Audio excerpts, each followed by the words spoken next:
This is the Twitch CEO being called to testify in front of a committee on the radicalization of users. It's a letter sent from the Congress of the U.S. House of Reps to Dan Clancy, the CEO of Twitch. And it says, "Dear Mr. Clancy, the Committee on Oversight and Government Reform requests your testimony at a hearing on Wednesday, October 8th, 2025 at 10 a.m. In this room at the U.S. Capitol Visitor Center. The hearing will examine radicalization of online forum users, including incidents of open incitement to commit violent, politically motivated acts.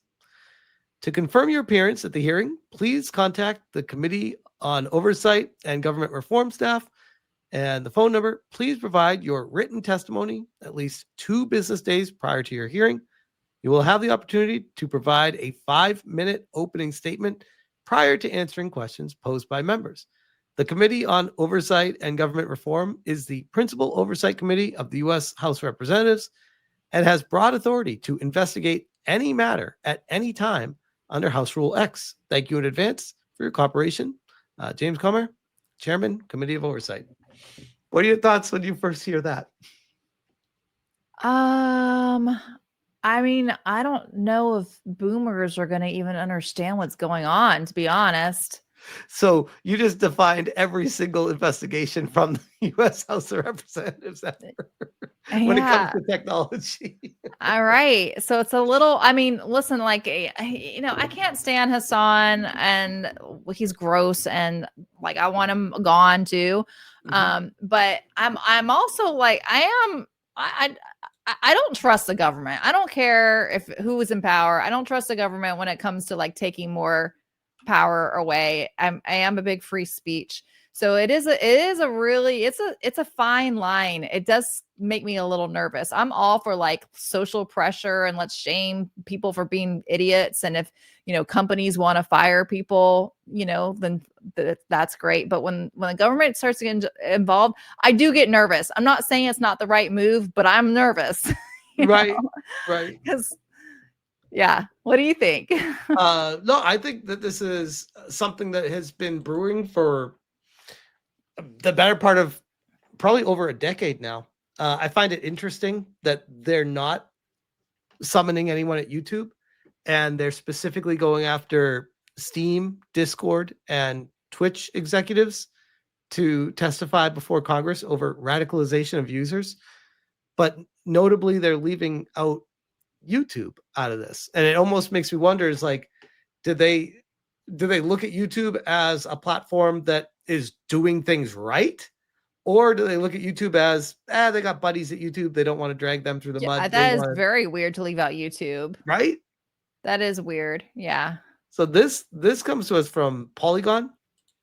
And it says, Steam, Discord, and Twitch execs called to testify before Congress over radicalization of users. House Oversight Committee to grill CEOs over platform being exploited for nefarious purposes. I find it very, very interesting because one, the Dan Clancy, CEO of Twitch, the guy strikes me as just a massive creep ball. I don't know if you saw that, that short that had him like trying to explain a new feature on Twitch, and it was going through his feed, and it was just like all these like chicks in bikinis and stuff on everything. Yeah. And it's like it does that based off of what you watch on it. I'm like, man, he's a giant creep. I agree. Yeah, he like, definitely gives out the creep vibes. And I find it very weird. I'll never forget the when they did the whole team at Twitch, including Dan, to do the happy birthday for Hasan. That was so weird. Did you see that situation? No, I did not see that, but I'm not surprised. It was very telling. This is Hasan reacting to it, by the way, too. So yikes. Here we go. Happy birthday to you. What the fuck? Happy birthday to you. Bro, we're never beating the Hasan runs Twitch allegations after this. This is crazy. Oh my God. Like the most rabid Redditors just clip this and they're going to be like, The most rabid Redditors just clip this and they're going to use this permanently to be like, see, I told you he's got banning powers. Yep. It's almost like he's knowing and acknowledging that that's exactly what this is that. Happy birthday, dear Hasan. This is crazy. Happy birthday to you. So have you not seen that? No, I haven't seen that. So when I first saw that, I was just like, it gives a lot of insight to the situation at Twitch right now and the people working there. Because think about this, by the way, when we just showcase that, I'm actually going to bring it back up again. The entire team, Birthday. the camera pans, and they're all standing singing. That's not diversity. That's just everyone on board with agreeing with Hasan, or too afraid to stand up and be like, this is insane what we're doing right now. This should not be something we do. Like, the fact that this happened is actually surreal to me. Yeah. And then we have Hasan with his thoughts on the situation. This is from Yeet. Hasan tweets about the House Oversight Committee inviting Twitch to testify. There is a sinister reason, and I think you all know what it is. This is him quote tweeting Zach Bussey. He goes, Twitch is not a factor in the Tyler Robinson investigation at all. And yet, by the way, a little bit of projection here from Hasan, knowing that there's a lot of people looking at him right now for radicalizing people and how this happened, and the Discord servers, the conversations behind the scenes, and the shit that this guy says on his streams and consistently gets away with it. There is a sinister reason. And I think you all know what it is. Yeah, it's you, Hasan. And this is quote tweeting the House Oversight Committee Chairman James Comer invited CEOs of Discord, Steam, Twitch, and Reddit to testify on radicalization of online forum users. It's funny how Hasan is running the front to play defense for Twitch right now and be like, oh, it's not, it's the magic over here. Don't look over here. It's over here, guys. It's not me. It's that over there. This other random thing. I keep going back to before we even at this topic. They also are inviting Gabe Newell, who I thought was curious, president and maker of Valve from Steam. Gabe Newell is just gonna be like, bro, what do you want me here for? This is he's gonna, I run a platform that sells video games. What do you want me to do? Don't buy the game. You know, I think Discord out of all those, I think Discord would probably be the most likely where radicalization really can happen because you have, lots of back and forth messages. I think potentially I would counter that and say Reddit because it's more Reddit. I wasn't thinking of Reddit. You're right. I do think because Reddit is where the breeding ground of it starts. They meet each other, they find like-minded people, and then they would hop to Discord and create the hive mind there of the people from there and grow from there. And then Twitch being another area where they see people in the chat and then they share it on Reddit or Discord, clips from what radicalizing Twitch people would say, in this case Twitch from Hasan, because honestly I would say that for the most part, and you guys know I don't like to give YouTube credit ever, they do a pretty decent job on YouTube to limit that kind of shit, where if someone's running their mouth or going off the handle, they aren't around. Like it stops.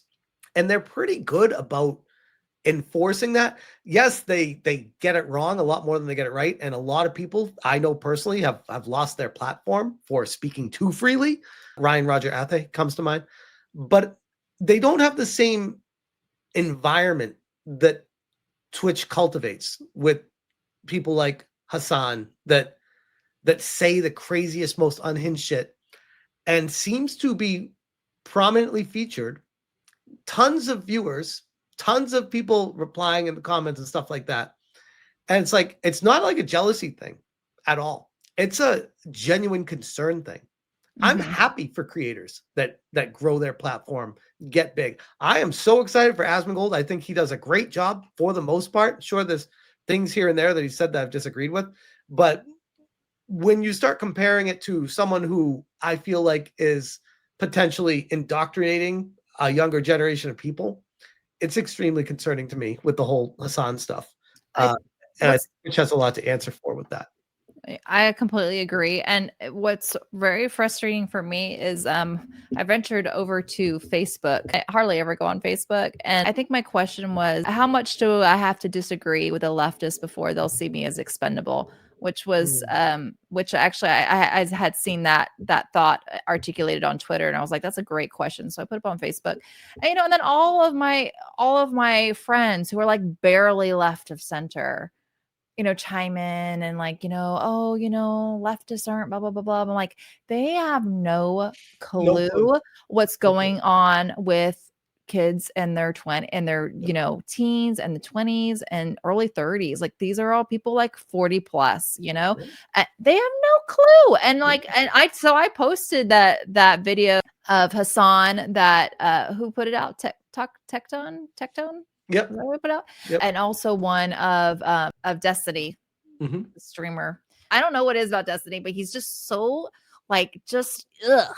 I think in a weird way though, if you're able to really get under someone's skin, it's kind of like a talent because like it's really hard to do that, to get someone that angry. It's really hard, like because it's online. It's like, who cares what someone's saying? Who cares? Why do you care about this person? Well, I know, and it's like it's with all of these crazy people. It's hard because that if you just didn't give them attention, it would eventually die. Because they just want attention. They'll do anything for attention, but then it's so hard because you see so many people falling for it. That's the thing. So that's why you feel this need, or I feel a need a lot of times to point it out to other people. I feel like it's how ridiculous important. they are. It's important to draw attention to people that you feel like are indoctrinating people and creating an environment of dangerous people.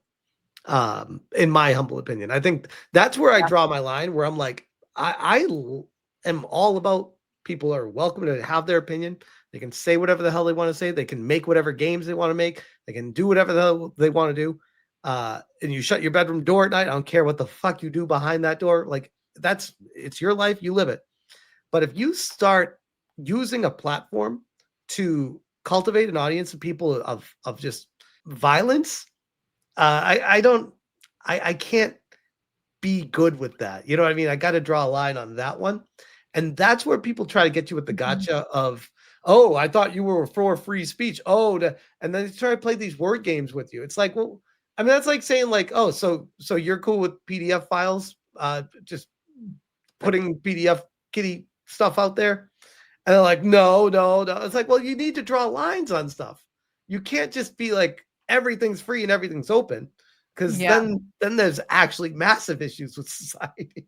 Yeah. Do you think anything will come from this? I don't think anything good will come from it, to be honest.